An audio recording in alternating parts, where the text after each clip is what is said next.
ele foi muito popular na virada do século XIX para o XX, a ponto, justamente, de ter, no Brasil, uma de suas obras traduzidas para o português. O fato de fazerem uma tradução para o português, nesse contexto, certamente indica que ele era muito popular naquele momento. Era um best-seller internacional, foi um dos poucos comentados pelo José Veríssimo, um dos nossos grandes críticos de fins do século XIX.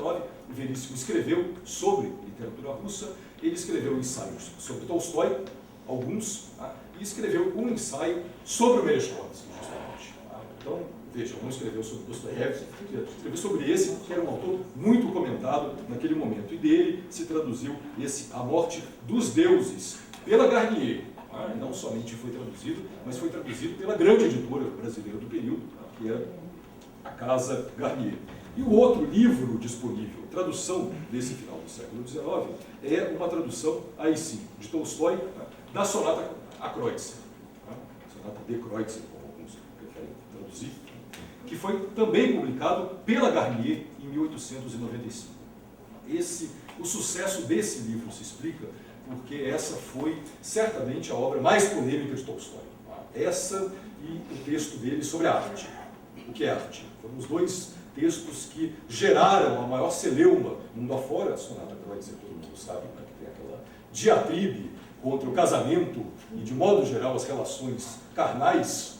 Então, isso gerou uma polêmica muito grande, foi um texto muito discutido e certamente explica o porquê de ter sido traduzido para o português nessa época pelo Visconde Coaraci, que era um escritor polígrafo da nossa Belle Époque, do nosso fim de século. Escrevia também sobre teatro, sobre música, e fez a tradução da Sonata Kreutzer do francês. Sempre do francês. Eu não identifiquei em nenhum momento, nesse final de século brasileiro, a presença de traduções ou de edições inglesas, por exemplo. Inglesas ou alemãs, por exemplo. Quase somente francês e algumas edições espanholas. Sobretudo em círculos de esquerda, em círculos anarquistas e socialistas, que naquela época no Brasil estavam se robustecendo. Então, pela presença de imigrantes vindos da Espanha, era comum encontrarmos edições, traduções espanholas de literatura russa aqui no Brasil. Mas, tirando isso, somente do francês e nada do inglês. Isso no final do século XIX, tá, gente? Isso muda muito na década de 20, aqui e no exterior. Na década de 20, na França, há um processo de substituição dessas antigas traduções no final do século XIX. E quem foi a figura de proa nesse clamar por uma substituição das traduções foi o Gide, André Gide. Ele era um grande interessado pela literatura russa, um grande apreciador de Dostoiévski. Ele tem uma série de conferências muito famosas sobre Dostoiévski, justamente, proferidas e depois publicadas no comecinho dos anos 20, em que ele não exatamente combatia o Vogüé, mas ele tentava nuançar certas posições do Vogüé, tentava sugerir novos caminhos.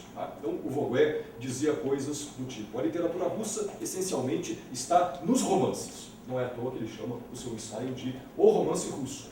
É nos grandes romances, a prosa de ficção extensa, que a gente acha o âmago, a grande contribuição da literatura russa. Então, o Vogüé dizia: Dostoiévski, fundamental, é o Dostoiévski de Crime e Castigo, por exemplo, e de Recordações da Casa dos Mortos. São os dois livros essenciais.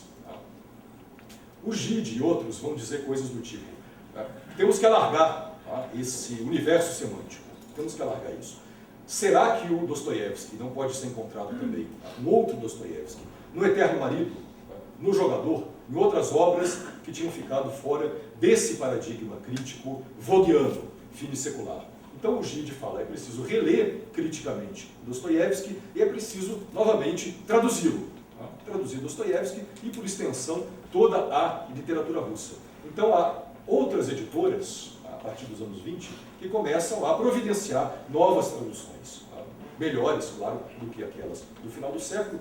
Muitas dessas traduções dos anos 20 vão ser utilizadas, por exemplo, na coleção da José Olímpio. coleção brasileira, famosa, vou falar um pouquinho sobre ela daqui a pouco, né? Dos anos 40, no Brasil. Né? Então elas utilizam essas traduções francesas melhoradas, não as do fim do século, mas as traduções mais contemporâneas. Isso aparece, inclusive, na correspondência e em conversas do José Olímpio com a Raquel de Queiroz, que foi uma espécie de deixa eu falar aqui, testa de ferro, mas isso é pejorativo. Foi uma das cabeças pensantes, né, também da coleção. Ela sugeriu, inclusive, ao José Olímpio, enfatizou a importância de se traduzir novamente Dostoiévski. Então fica claro que eles estavam preocupados, né, com essa questão das traduções, tinham que ser as melhores disponíveis no mercado, tá? As melhores disponíveis. Então eles foram justamente ali nessas dos anos 20 buscar as novas possibilidades. Então muda muito isso lá fora, além do Gide e de outros intelectuais. É preciso lembrar que nos anos 20 vão para o Ocidente muitos intelectuais russos importantes, tá? Fugidos da Revolução, tá? Emigram da Rússia depois da União Soviética, por motivos variados, tá? Vão se radicar no Ocidente, sobretudo em Paris ou em Berlim, tá? E depois nos Estados Unidos, os pontos principais da imigração russa, tá? E aí eles trazem teorias, temas, problemas que eram conhecidos pela tradição russa, mas que no Ocidente até então não tinham sido discutidos. Tá? E isso fecunda a crítica ocidental de várias maneiras, tá? Com a presença desses escritores emigrados, como é o caso do Chestov, por exemplo, e sobretudo do Nikolai Berdyaev.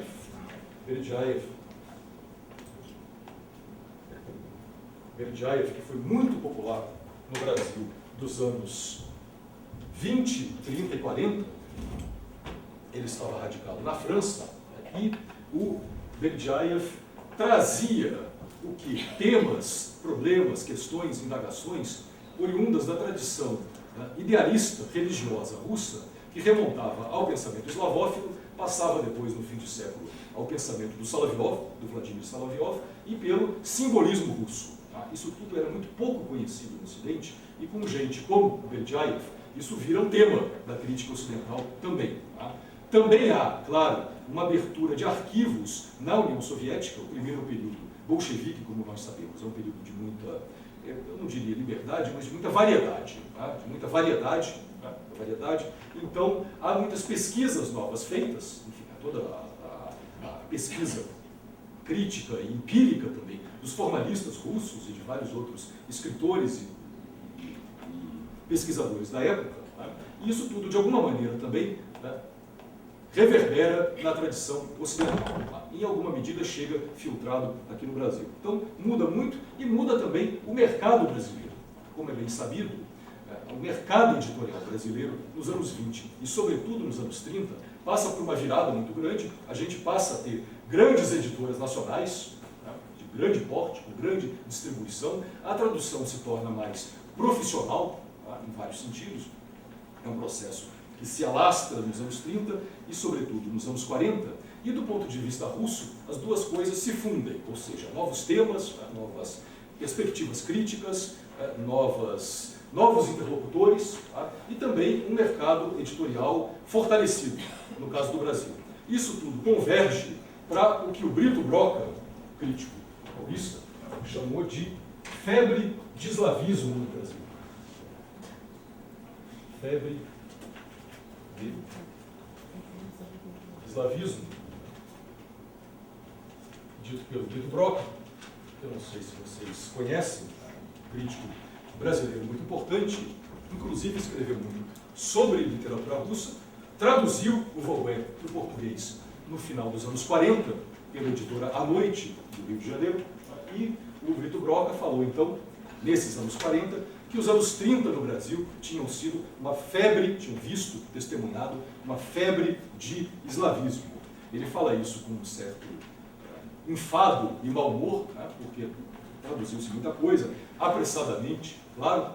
Agora, há uma ironia e uma certa autocrítica nisso que ele diz, porque ele mesmo, Brito Broca, participou ativamente dessa febre de eslavismo, traduzindo literatura russa. O Broca foi um dos participantes da primeira grande tentativa de se fazer uma coleção de literatura russa no Brasil, de traduções de literatura russa, que foi a coleção do emigrado russo Selzov. Ele afrancesou o nome dele, talvez a Nástia possa me ajudar, talvez Zemtsov, alguma coisa assim, provavelmente ele afrancesou para Selzov, que era como era conhecido naquele momento, no começo dos anos 30, e o Selzov criou uma coleção chamada Biblioteca de Autores Russos. Biblioteca de Autores Russos. Foi a primeira tentativa no Brasil de se fazer isso. Ele publicou bastante coisa. E como que ele traduzia? Ele traduzia a 6 mãos. A 6 mãos. Era ele, como o falante nativo, o conhecedor do idioma, e outros 2 brasileiros que faziam a versão em português. Então, o Selzov providenciava a primeira versão mais literal, sem aspectos literários, propriamente, sem uma forma mais caprichada, e depois disso, 2 pessoas faziam a versão em português, uma versão literária em português, uma delas exatamente o Brito Broca. O Brito Broca, então, era um desses participantes, e o outro era o Orígenes Lessa. Orígenes Lessa, acho que quem talvez lembre memórias da infância de muita gente, a Orígenes Lessa tinha muita literatura infanto-juvenil, aqui foi um autor relativamente popular no Brasil durante um certo momento, e eles traduziam a 6 mãos. É muito interessante esse processo, porque, guardadas as devidas proporções, é mais ou menos a mesma coisa que vai acontecer 30 anos depois, ou um pouco mais, naquela famosa parceria, talvez a parceria tradutória emblemática, no caso do Brasil, do Boris Schneiderman com os irmãos Campos. Mais ou menos a mesma coisa, ou seja, o Boris fazia uma primeira, ou ajudava numa primeira versão mais bruta, digamos assim, embora claro que o Boris tivesse muito mais talento e participação na vida literária do que o Selzov, que era um senhor interessado em divulgar a literatura russa, e evidentemente o Haroldo e o Augusto de Campos eram tradutores muito mais gabaritados do que os valorosos Brito Broca e Orígenes Lessa. Mas o processo é parecido. O processo é parecido nesses 2 momentos muito emblemáticos. Havia tanta literatura russa naquele momento que o Alcântara Machado, modernista paulista, falou o seguinte, eu cito: o sucesso da literatura russa do século XIX se explica em grande parte pela sua novidade. Isto é, revelou dramas, gentes e ambientes inéditos. O sucesso do exótico, afinal de contas. Com perdão dos russos aqui presentes, o sucesso do exótico, afinal de contas. O Ocidente europeu descobriu a Rússia. Ele e o resto do mundo, atrás dele, ficaram maravilhados pelo diferente que os Turgenev e os Gogol mostraram. Sendo diferente, foi considerado, sem discussão, como ótimo, mesmo quando era mau e péssimo. Daí o delírio de traduções. Traduziu-se tudo. Era russo, portanto, estranho e atraente, ainda quando medíocre e bobo. Ele estava irritado, né? Ainda quando medíocre e bobo. A literatura russa, unicamente pelo fato de ser russa, ainda exerce sobre o público, e mesmo sobre a parte dele mais difícil de enganar, uma fascinação bem grande, o que se deve ao bolchevismo. Desses novos, a grande maioria não vale um níquel. E ele vai por aí. A diatribe aqui no Alcântara Machado, que gostava da literatura russa. O problema dele não é a literatura russa, mas sim a febre do eslavismo, os delírios tradutórios, coisas desse tipo. Mário de Andrade também ficou um pouco irritado nessa mesma época, e ele falou da ridícula moda Dostoiévski posta em circulação pela França. A ridícula moda Dostoiévski. Também, novamente, o Mário de Andrade era um apreciador de Dostoiévski. Ele está se insurgindo aqui contra a moda de traduções desbragadas. A mesma coisa vai nos anos 40, o Rubem Braga, por exemplo, fazendo uma resenha do Diário de um Escritor, falou: Proust e Dostoiévski têm exercido a pior influência na literatura brasileira, o que não é culpa, claro, de nenhum dos dois. E o Moacir Werneck de Castro, na mesma época, escritor ligado ao Partido Comunista, falava dos nossos sub-Dostoiévskis tropicais. Sub-Dostoiévskis tropicais, que ocultam a lamentável pobreza de seus romances lançando sobre a história um véu espesso de sombra, silêncios e mistérios inenarráveis, ou seja, romances escritos à dostoievskiana, uma espécie de bruma, de névoa dostoievskiana nos anos 30 e 40 no Brasil, o que explica, em boa medida, a coleção da José Olímpio. Eu já vou passar por esse ponto, mas antes disso, só mostrar para vocês, aqui no folhetinho, o segundo ponto, que é justamente a febre de eslavismo. Eu coloquei algumas dessas obras dos anos 30, publicadas aqui. Vocês podem ver que tem, aí não só, são livros mesmo. A primeira lista, ela é uma lista quase que só de artigos, de fragmentos, de excertos, de contos, poemas. A segunda lista é uma lista de livros. Então são, não contei aqui quantas, mas pelo menos 2 dezenas, e não são todas as que eu encontrei, é apenas uma seleção, de livros, de traduções de literatura russa. Só do Alma de Criança, que nós enfrentamos, tem 2 aqui, pela editora Universal, editora brasileira, Crime e Castigo. Tem uma meia dúzia de traduções de Crime e Castigo, na década de 30, por editoras como Guanabara, Pongete, americana. Tentar descobrir a história dessas editoras é uma tarefa inglória. Praticamente não há arquivos, é muito difícil. Quem já tentou pesquisar dados sobre essas pequenas, mesmo sobre as médias e grandes editoras brasileiras, é muito difícil rastrear esse movimento editorial, e dessas pequenas, então, é praticamente impossível. Quem achar material de qualidade, minimamente substancial, sobre bastidores desse tipo de editora, achou um tesouro. Não conte para ninguém, escreva sua tese sobre o assunto. Descobriu uma mina de ouro tremenda. A mesma coisa vale para o nome de grande parte desses tradutores aqui. Grande parte desses tradutores. Muitos deles eram pseudônimos, inclusive. Muitos tinham nomes russos. Mas, na verdade, quem fazia a tradução era um russo que aparecia ali, eles diziam que era um cara, mas na verdade era outro. Tem uma série de meandros e percalços aqui que tornam praticamente impossível fazer uma história mais aprofundada dos bastidores e mecanismos dessas editoras. Editora Weissmann, Reis e Companhia, tradução de Demerval Café e Oswaldo Castro, O Idiota de Dostoiévski, de 1931. Onde achar dados sobre isso? Algumas editoras maiores que outras. A gente pode, Civilização Brasileira, por exemplo, já pensava a ser uma editora importante, ela publicou muita coisa, mesmo nesse caso é difícil achar mais informações. E aí, então, a gente chega nos anos 40, Estado Novo, período ditatorial, a gente sabe, hostil à Rússia.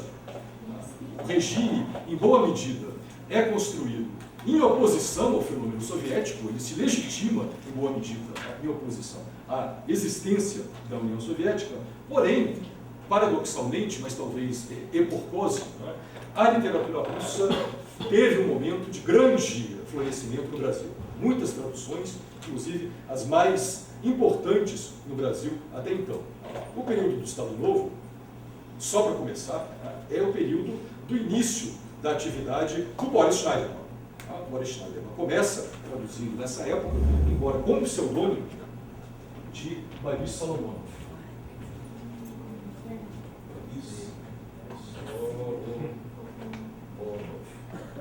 Ou seja, ele transformou o patronímico dele, que é Salomonovich, em sobrenome. É um pseudônimo, sempre bom lembrar, de Araque. Com tanta, uma das poucas liberdades que o homem tem na sua existência é a escolha de um pseudônimo. O Boris escolheu o pseudônimo, que é uma variação do nome dele, é de quem quer ser descoberto. Psicanálise de psicologia de Araque, de Butkin, revela facilmente que, no fundo, ele ia se esconder, mas também ser descoberto. Ele é muito jovem nesse momento, são produções de 44, 45, logo depois que ele volta da guerra. Acho que todo mundo sabe que o Boris lutou na Segunda Guerra Mundial, foi pracinha, foi sargento na FEB. Então, quando ele volta da guerra em 44, ele se dedica às traduções, inclusive dos irmãos Karamazov. Houve há pouco tempo uma polêmica grande envolvendo uma dessas traduções em relação àquela editora, a Martin Claret, não sei se vocês chegaram a acompanhar, ela publicou justamente uma dessas traduções do Boris, um pseudônimo, feita pela editora VEC.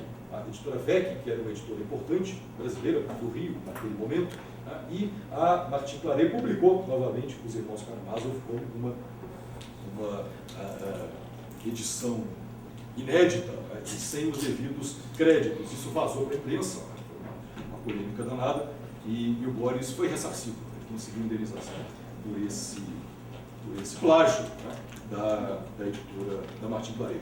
Então, é o começo da atividade do Boris Schneiderman, fora do campo da tradução.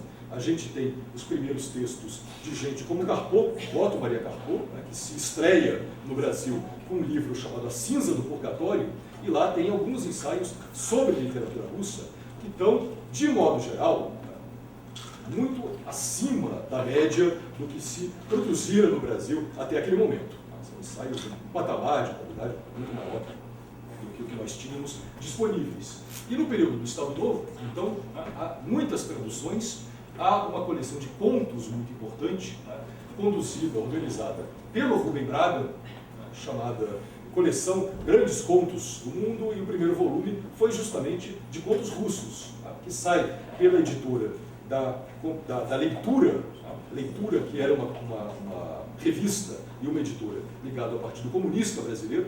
Então eles publicam uma coletânea de contos russos traduzidos por todo mundo que vocês podem imaginar. Até o Carlos Lacerda, começando a sua vida literária, pública, traduziu literatura russa, claro que não do original, mas traduziu, e tem a presença de todo mundo que vocês podem imaginar, assim como tem ilustrações muito interessantes. São tão interessantes as ilustrações de 15 ilustradores diferentes brasileiros, que viraram uma exposição à parte. Eles pegaram os originais das ilustrações e fizeram uma exposição no Instituto dos Arquitetos do Brasil, no Rio, só com as ilustrações dessa coleção de contos.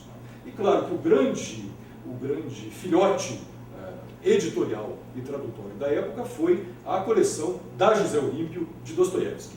Essa coleção teve dois momentos. Ela teve um primeiro momento nos anos 40, justamente meados para o fim do Estado Novo, ela começa a ser bolada e publicada, e teve uma segunda leva no comecinho dos anos 60. Algumas obras que não tinham sido traduzidas na primeira leva foram editadas no começo dos anos 60, aí já com a participação do Boris Schneiderman, traduzindo com o próprio nome. Para essa da José Olímpio, nos anos 40, o Boris não contribuiu com nenhuma tradução. Mas muita gente importante contribuiu: Raquel de Queiroz, Rosário Fusco, José Geraldo Vieira, que fez uma tradução indireta, muito interessante, do Idiota. São todas traduções indiretas nesse primeiro momento, tá, gente? Traduções do francês, alguma coisa do inglês, com cotejos, com edições italianas, mas em geral inglês e francês. Com prefácios do Wilson Martins, do Otto Maria Carpeaux, também de muita gente boa, ilustrações do Beude, de outros ilustradores importantes. Então, o conjunto daquilo, nada vagamente parecido no Brasil havia aparecido até então, em relação à literatura russa. Realmente é um projeto que marca uma novidade muito grande, e é sempre bom lembrar o seguinte, que isso pouco que a gente sabe, na verdade, é a primeira coleção de um autor estrangeiro feita pela José Olímpio. A José Olímpio tinha editado de forma avulsa vários escritores estrangeiros, claro que ela se notabilizava pela literatura e pela cultura brasileira e, sobretudo, pela vanguarda, digamos assim, da literatura brasileira. José Olímpio tem essa marca muito clara, de ser uma espécie de ponta de lança, do que havia de mais moderno, inovador e inquietante. O debate do dia, tanto no plano do ensaísmo como no plano da ficção, passava pela José Olímpio. Então, era um grande privilégio ser publicado por aquela editora. Naquele momento, havia autores estrangeiros traduzidos de forma avulsa, mas o primeiro projeto de coleção de um autor estrangeiro é esse de Dostoiévski. Então, há várias... Eu estou estudando isso no momento, eu tenho várias hipóteses para explicar o porquê de Dostoiévski ter sido escolhido. Em primeiro lugar, Dostoiévski tinha já esse clima dostoiévskiano, que vinha lá desde depois da Revolução Russa, nos anos 20 e 30, um clima dostoiévskiano impregnando várias esferas da cultura brasileira. a direita e a esquerda. Tá? A direita e a esquerda. Dostoiévski era praticamente um nome de consenso, tá, entre a inteligência brasileira em todas as suas possibilidades. Que o Gorky, por exemplo, era muito apreciado pela esquerda, mas tinha restrições, tá, por estar muito associado ao fenômeno soviético, tinha restrições por parte de setores da direita católica brasileira. Por exemplo, Dostoiévski não. Dostoiévski, ele atingia todos os grupos, tanto escritores sociais, tá, como escritores introspectivos, clamavam a filiação com Dostoiévski. Dostoiévski é o nosso mestre, uma referência para a gente. Claro que essa distinção entre sociais e introspectivas ela é um pouco arbitrária, há ensaios sobre isso que tentam relativizar uma distinção tão rígida. Inclusive, agora eu me lembro de uma da Valdice, Nogueira Galvão, muito interessante nessa linha, mostrando que há um pouco há uma divisão, mas há um pouco de cada um no outro. Então não dá para dividir assim tão claramente. De qualquer forma, Dostoiévski, sem dúvida, é um ponto de contato e também, aí é uma hipótese talvez mais arriscada, minha, que eu ainda não comprovei integralmente, é a ideia de que Dostoiévski foi publicado pela José Olímpio porque ele era considerado o mais nacional dos escritores russos. Mais nacional. Há uma longa tradição brasileira, desde a época do Clóvis Bevilacqua, tá, que dizia que Dostoiévski deve ser lido entre nós porque ele é um exemplo bem-sucedido, o mais bem-sucedido, num país periférico, tá, de sucesso literário, de expressão da nacionalidade, tá, e de sucesso literário. Tá. Ele fez sucesso porque ele era o mais russo dos escritores. Isso na Rússia. Tá. Esse é um argumento brasileiro muito forte, tá, que eu não encontrei muito em outros lugares, mas que talvez também possa explicar o porquê de ele ter sido escolhido pela José Olímpio, que afinal de contas tinha um caráter de divulgação de literatura brasileira, tá, de modernidades e do problema nacional, e de discussão do problema nacional. Tá. Mas isso é uma hipótese, como eu disse, que eu estou compartilhando aqui em estado preliminar com vocês, a ser verificada. Nesse momento aparecem comentários sobre a qualidade das traduções, tá, nessa época, no Estado Novo. Então muita gente começa a escrever coisas do tipo: finalmente temos traduções melhores, finalmente traduções boas começam a aparecer no Brasil, é necessário continuar esse ritmo.